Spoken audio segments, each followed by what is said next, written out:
గరుడు శ్రీకృష్ణునితో అన్నాడు, స్వామి, నాకంటే వేగంగా వెళ్లే ప్రాణి ప్రపంచంలో ఏదైనా ఉందా అని. సుదర్శన చక్రం అంటుంది, నేను అత్యంత గొప్ప వెపన్ అని. అంతేకాకుండా సత్యభామ చెప్తుంది, నేను అతి సౌందర్యవతినని. వీరి ముగ్గురికి గుణపాఠం చెప్పాలని శ్రీకృష్ణుడు అనుకున్నాడు. ఇమ్మీడియట్ గా చెప్పాడు, గుడ్డ పైన ఒక వ్యక్తి ఉన్నాడు, ఆ వ్యక్తికి వెళ్లి చెప్పు, శ్రీరాముడు నీ కోసం వెయిట్ చేస్తున్నాడని. సుదర్శన చక్రానికి చెప్పాడు, నీవు కాపలా ఉండు, ఎవరిని రానివ్వకూడదు అని.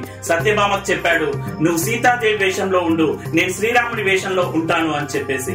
ఇమ్మీడియట్ గా అతను చెప్పిన వెంటనే మరుక్షణమే అక్కడి నుంచి అమిత వేగంతో, వాయు వేగంతో వచ్చాడు హనుమంతుడు.